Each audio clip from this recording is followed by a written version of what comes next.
I've spent years watching this city. The way neon bleeds into storm puddles and strangers blur past each other. They call me the Investigator, and today, Marcus became my most important case. It was a cold Tuesday evening when the rain started to fall like heavy silver coins. Marcus was tired. He worked 3 jobs, and his shoes were worn thin. He was waiting at the corner of 5th and Main, watching the cars flash by. That was when he saw the old man. He was small and bent, standing at the edge of the street like a ghost that no one wanted to see. He looked like he had been there for 100 years, yet no one stopped. But as the light turned red, Marcus felt something pull at his heart.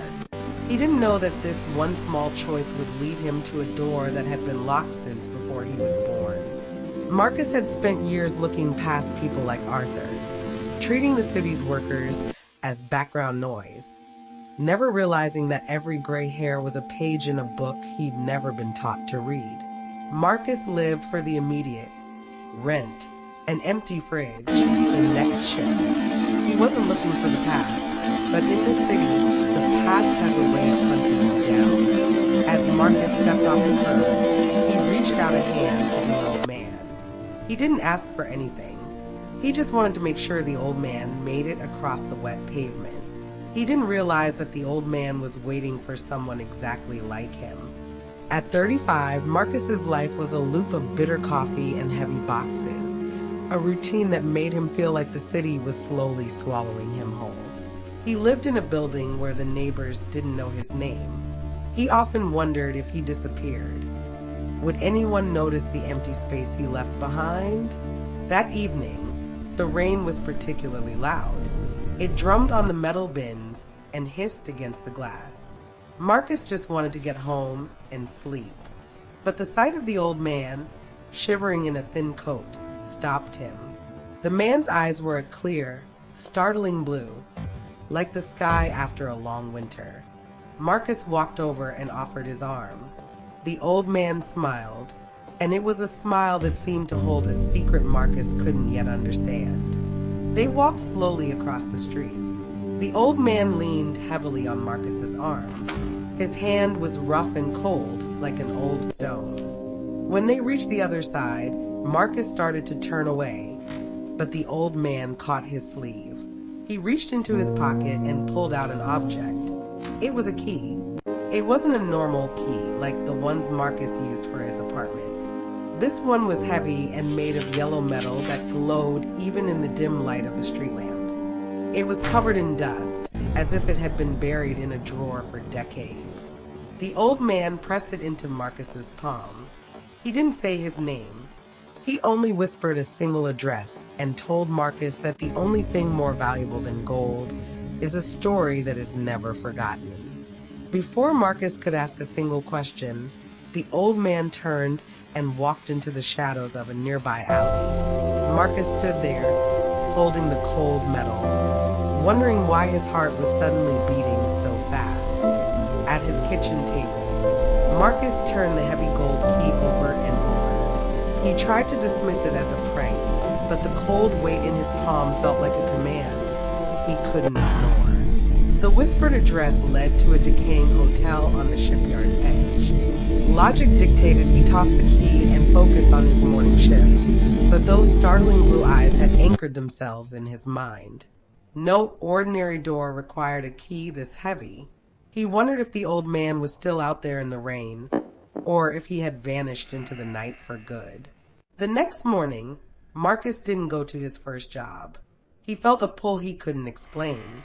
He took the bus to the shipyard district.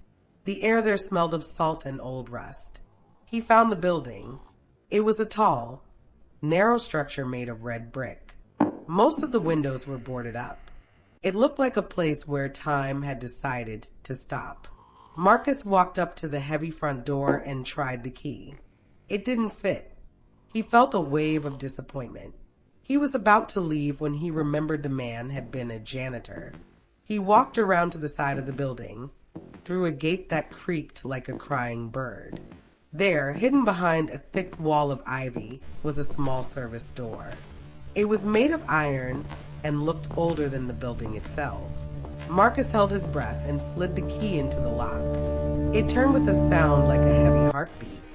As the door opened, Marcus was met with the smell of old paper and beeswax.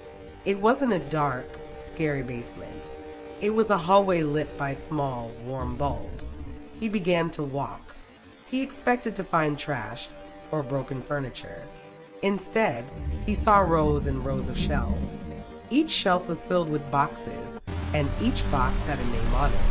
He reached out and touched one. It was soft with dust. He was trespassing in a world that shouldn't exist, a graveyard of names kept in the dark, where the key in his pocket felt like the only permission he needed. Just then, he heard a sound from the end of the hall. It was the sound of someone humming a tune he hadn't heard since he was a child. Marcus followed the sound. He passed a room of desynchronized clocks, each tick a heartbeat from a different era. This wasn't just a basement. It was a fortress of forgotten lives. At the end of the hall, the corridor finally surrendered to a room flooded with light. It was filled with light. There were paintings on the walls and sculptures made of scrap metal. In the center of the room was a desk. Sitting there was an old woman. She looked up and smiled. She didn't seem surprised to see him. She asked him if he was the one who helped Arthur across the street. Marcus realized Arthur was the old man. The woman told him that Arthur had been the guardian of this place for 50 years. But Marcus still didn't understand what this place actually was. The woman, whose name was Clara, told Marcus that the building was a library of the unseen.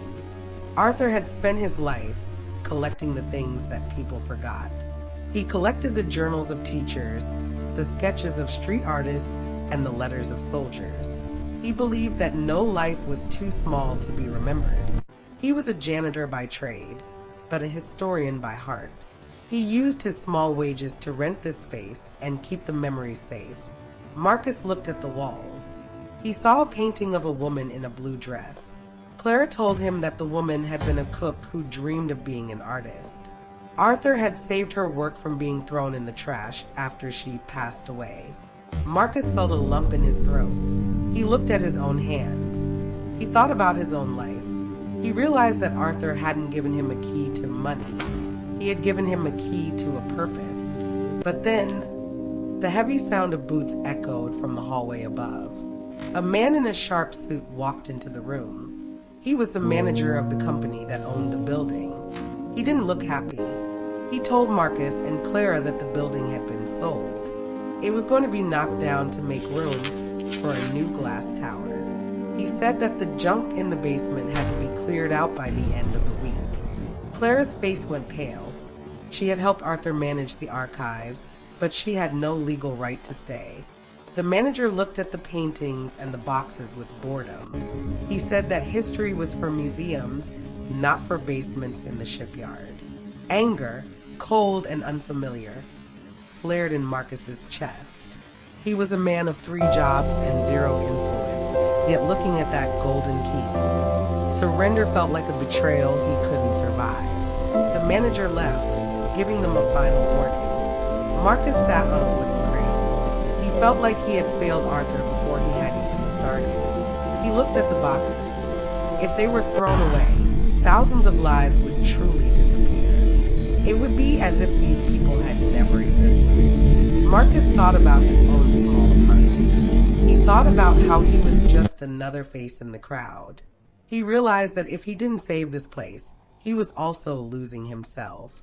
He stayed in the basement all night, reading through the files. He found a letter from a man who had built the very bridges Marcus crossed every day. He found the diary of a nurse from the Great War.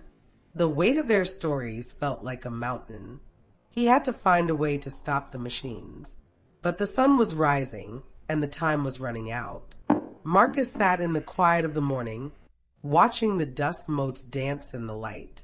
He felt the exhaustion in his bones. He thought about the old man, Arthur. Why had he chosen him? Marcus wasn't a lawyer or a rich man. He was just a person who stayed to help. Then, he remembered something Clara had said. She mentioned that Arthur always had a backup plan. Marcus began to search the desk. He pulled out drawers and looked behind the old frames. He was looking for a sign, a piece of paper, anything. He realized that the key he held was more than just a tool for a lock. It was a symbol. He looked at the metal closely. There were tiny numbers engraved on the side. They weren't a date. They looked like coordinates. He realized the key was a guide to something else hidden within the walls.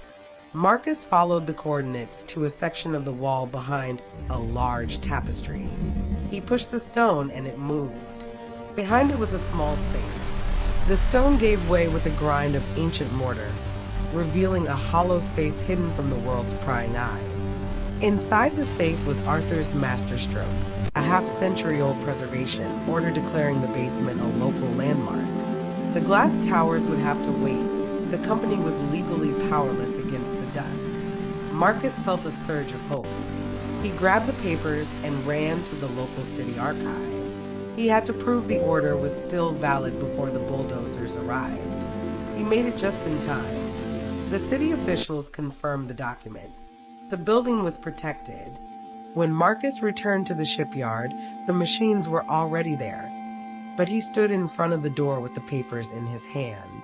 The manager was furious, but there was nothing he could do. The legacy was safe. Marcus didn't go back to his three jobs. He stayed at the building. He and Clara began to turn the Library of the Unseen into a real museum.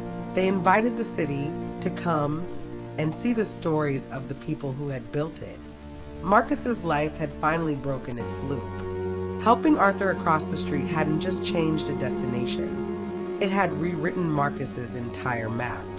The old man was gone, leaving only the legacy behind. Marcus stands at the window of the old brick building now. The sun is setting, and the city is starting to glow. He holds the golden key in his hand. He isn't the tired man he was a month ago. He is the guardian now.